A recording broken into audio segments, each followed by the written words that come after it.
Hi, I'm Peter Adamson, and you're listening to the History of Philosophy podcast, brought to you with the support of King's College London and the Leverhulme Trust, online at www.historyofphilosophy.net. Today's episode, Aristotelian Society, the Baghdad School. As you've probably gathered, I'm the kind of guy who keeps his finger on the pulse of the younger generation. Many has been the time that I have found myself clubbing and have had a youngster come up to me and say, "Yo, aren't you the MC who lays down that fresh podcast about the history of philosophy? Mad props." So, I'm always abreast of the latest slang that the hip kids are using out on the street. One example is old school, sometimes spelled with a K instead of a CH, with the insouciant disregard for orthography that makes the youth of today so charming.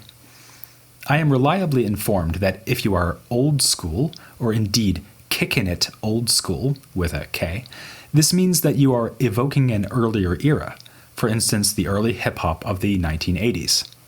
Sometimes the trendiest thing is what existed before you were even born.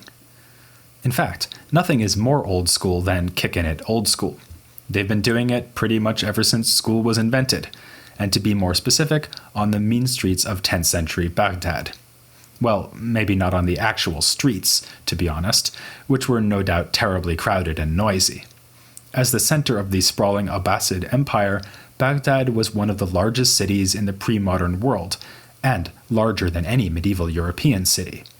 It attracted merchants and strivers from near and far, members of different language groups and faiths. Most importantly for our story, it became a meeting place for scholars and scientists, literary stylists and theologians.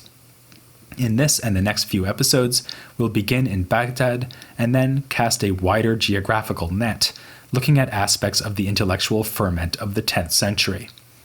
The wide range of possible philosophical approaches on offer in this period formed the background for the innovations of Avicenna, a thinker of such power and influence that he foreclosed many of those possibilities for future generations while opening new ones.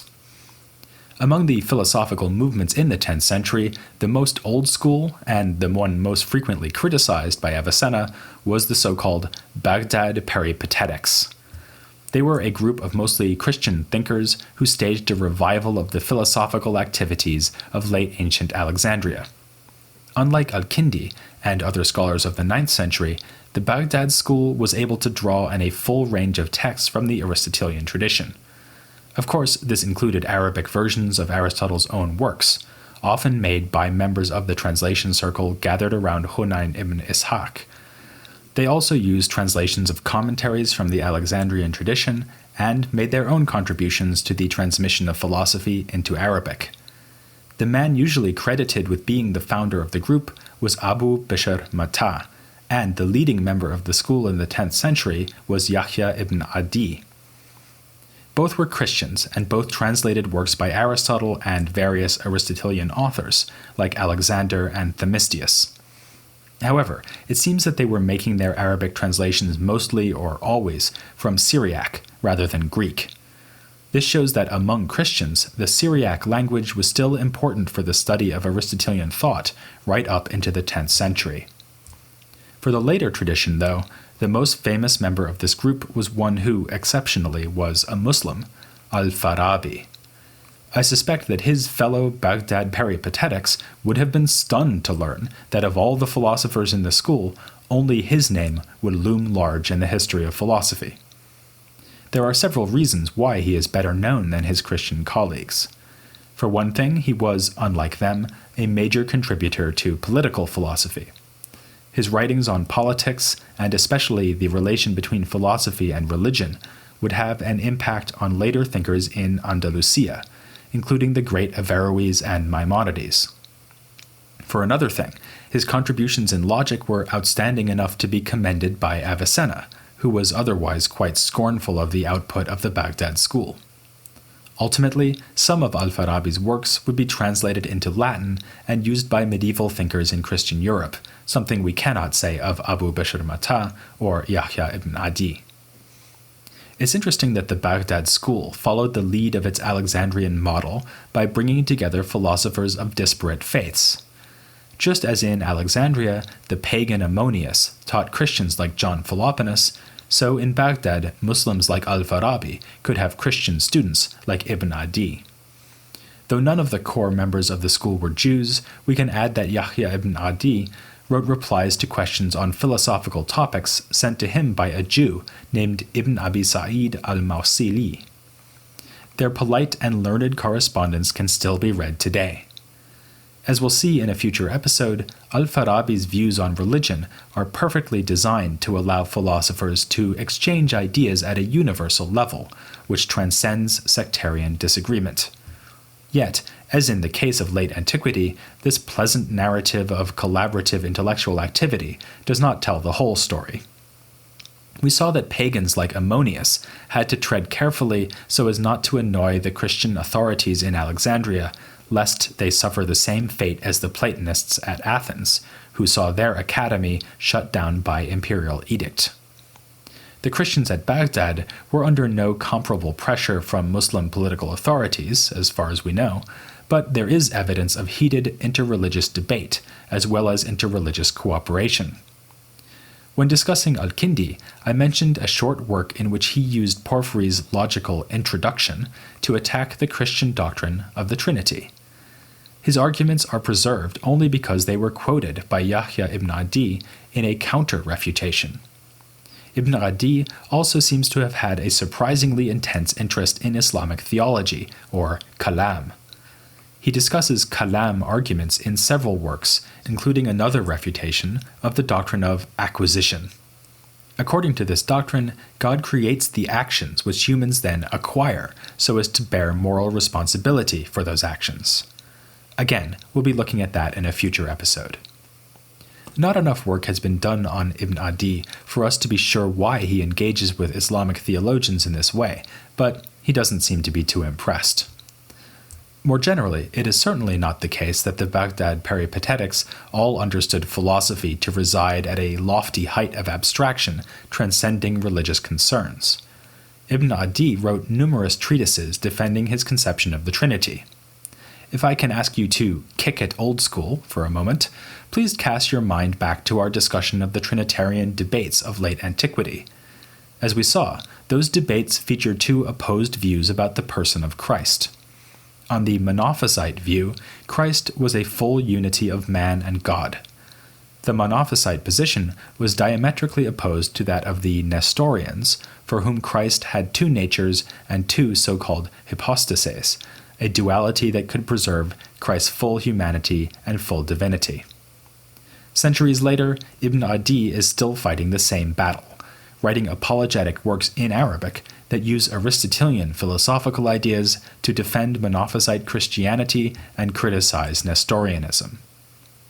Another example of someone who fused philosophical and theological activity into one career was Abul Faraj ibn at-Tayyib, who lived well into the 11th century. In fact, he died a few years after Avicenna did. That makes him the last member of the Baghdad school. Before he turned out the lights and locked up, he found time to write commentaries on books of the Bible and also on Aristotelian logical works. Good follower of the Alexandrian tradition that he was, he devoted his attention to the first two works you would have studied in late antiquity, Porphyry's Introduction and Aristotle's Categories. His commentaries on both texts survive. Though they do contain some new material, Ibn at-Tayyib depends extensively on the previous commentary tradition, and there are many passages which are little more than Arabic versions of the remarks of earlier Greek commentators. That this was still possible in the early 11th century vividly demonstrates the continuing vitality of late ancient Aristotelianism. The most famous single event associated with the Baghdad school once again highlights the tensions that could exist between members of different faiths at this time, even as it illustrates the possibility of interreligious intellectual exchange. For this event, we need to go back a century or so from the later Ibn at-Tayyib back to the school's founder, Abu Bishr Matah. we have a report of a public debate involving Abu Bishr held at the court of a vizier named Ibn al-Furat. It seems to have begun as a social gathering to exchange ideas and rhetorical flourishes called a majlis, a talking session that was a very rough equivalent of the salons of 17th century France. For another example of a majlis, think of the full and frank exchange of views in which Abu Bakr al-Razi defended his five eternal theory against his Ismaili opponent Abu Hatim al-Razi.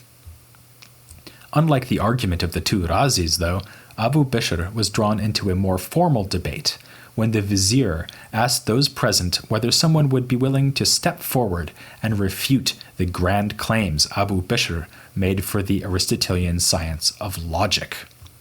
Unfortunately for Abu Bishr, the man who volunteered was the highly articulate and capable Abu Sa'id as-Sirafi. He was a learned expert on the Arabic language, one of many scholars who were, at that time, pushing forward the study of grammar. Also, unfortunately for Abu Bishr, our surviving account of what then transpired comes down to us from reporters who were much more sympathetic to as-Sirafi's side of the debate. So, we do not hear much of the case for logic, but instead get an amusing and detailed tirade from as-Sirafi, which explains that a knowledge of Arabic grammar makes the study of Greek logic superfluous.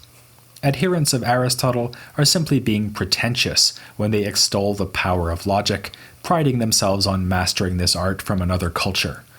As as-Sirafi points out in a dig at Abu Bishr's Christian beliefs, all this expertise in logic hasn't prevented him from thinking that the same thing can be both 1 and 3. As-Sirafi's arguments are not merely ad hominem insults, though. He wants to break down Abu Bishr's stated view, according to which linguistic expressions are mere representations of thoughts. For Abu Bishr, what happens at the level of thought is universal and shared by all mankind, and logic is the study of this translinguistic kind of intellectual activity. Though our account doesn't give him a chance to explain this in detail, he seems to mean that a given philosophical demonstration will be sound so long as its premises are true and its argumentative structure valid.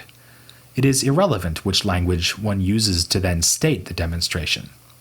Here, Abu Bishr would be thinking of a passage in Aristotle's On Interpretation, which says that what happens in the soul is the same for everyone, but linguistic utterance varies from one person to another. Against this, as-Sirafi argues, quite plausibly, that even if logical inferences have some kind of universal validity, those inferences will do no good unless we are in a position to express them in precise Arabic, Greek, or whatever. This task is not the child's play or afterthought Abu Bishr would like us to think it is. It is a matter of fine judgment and expertise to know the right way to express a given logical relation in Arabic. Furthermore, language has a powerful effect on our thought, since it is full of ambiguity and subtle differences in meaning. In an Arabic-speaking culture, it is therefore expertise in Arabic that will save you from making mistakes, both as you put your own thoughts into language and as you try to understand what is meant by the expressions used by other people. He proves this with a series of linguistic puzzles, which trick Abu Bishr into making basic conceptual errors. For instance, Abu Bishr admits that it is fine to say in Arabic something like, Zayd is the tallest of his brothers, but this would imply that Zayd is his own brother. The conclusion is obvious. If you only have enough dirham in your bank account to afford one course of instruction in 10th century Baghdad, you'll be much better off spending your hard-earned cash at as-Sirafi's grammar school than Abu Bishr's logical academy, no matter how old school it is. As I say, our evidence concerning this debate is written by partisans of as-Sirafi, but it seems quite likely that the whole event really was a public relations disaster for Abu Bishr. This is shown by the reaction among what the hip kids might call his posse of logicians. Both Al-Farabi and Ibn Adi have some scornful things to say about grammar, and it is easy to imagine that they are trying to win the debate for Abu Bishr after the fact. Al-Farabi makes two improvements to Abu Bishr's rather naive claim that logic transcends language completely and operates at the level of thought. First, he points out that thought itself is linguistically structured. He uses the phrase interior discourse to describe what is happening in the mind.